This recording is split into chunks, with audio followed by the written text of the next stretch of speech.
Assalamualaikum warahmatullahi wabarakatuh. Nama saya Siti Humairo. Saya perwakilan dari kelompok 2 akan menjelaskan tentang artikel jurnal ilmiah. Pengertian artikel jurnal ilmiah.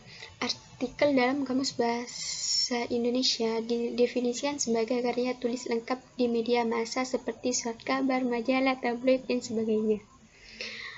Sedangkan jurnal diartikan sebagai sarana komunikasi untuk melaporkan sebuah peristiwa atau gagasan kepada publik secara berkala, biasanya dalam bentuk makalah. Artikel jurnal ilmiah berarti adalah karya tulis yang dirancang untuk dimulai dalam jurnal atau buku kumpulan artikel yang ditulis dengan tata cara ilmiah dan mengikuti pedoman dan konvensi ilmiah yang telah disepakati atau ditetapkan. Adapun kaidah penulisan artikel jurnal ilmiah ada dua macam, yakni gaya universal dan gaya selingkuh.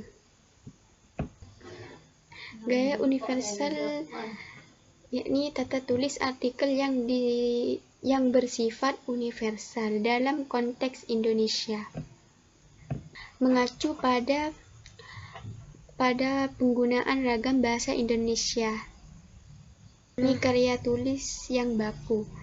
Unsur utama dalam bahasa Indonesia, karya tulis bahasa Indonesia yang baku adalah ejaan.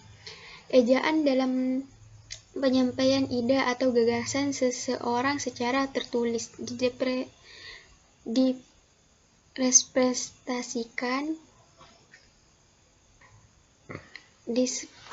direpresentasikan dengan kata kepada orang lain. Sasaran komunikasi mempunyai kedudukan yang sangat penting.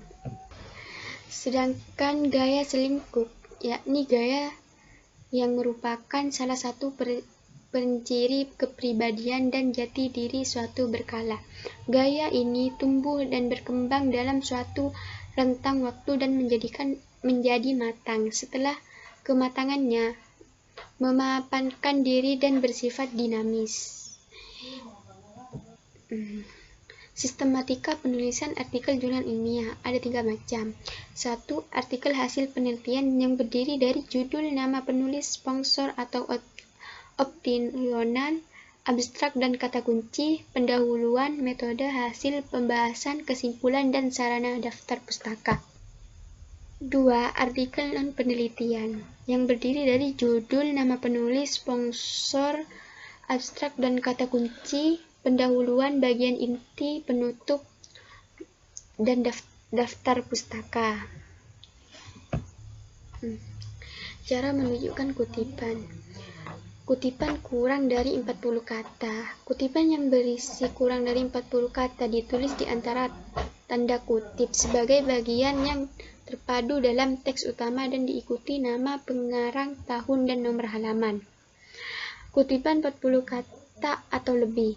Kutipan yang berisi 40 kata atau lebih ditulis tanpa tanda kutip secara terpisah dari teks yang mendahului, ditulis 1,2 cm dari garis tetapi di sebelah kiri dan kanan dan diketik dengan spasi tunggal.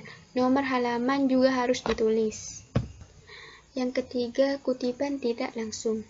Kutipan yang disebut secara tak langsung atau dikemukakan dengan bahasa penulis sendiri ditulis tanpa tanda kutip dan terpadu dalam teks. Sekian dari saya. Mohon maaf apabila ada kekurangan. Wassalamualaikum warahmatullahi wabarakatuh.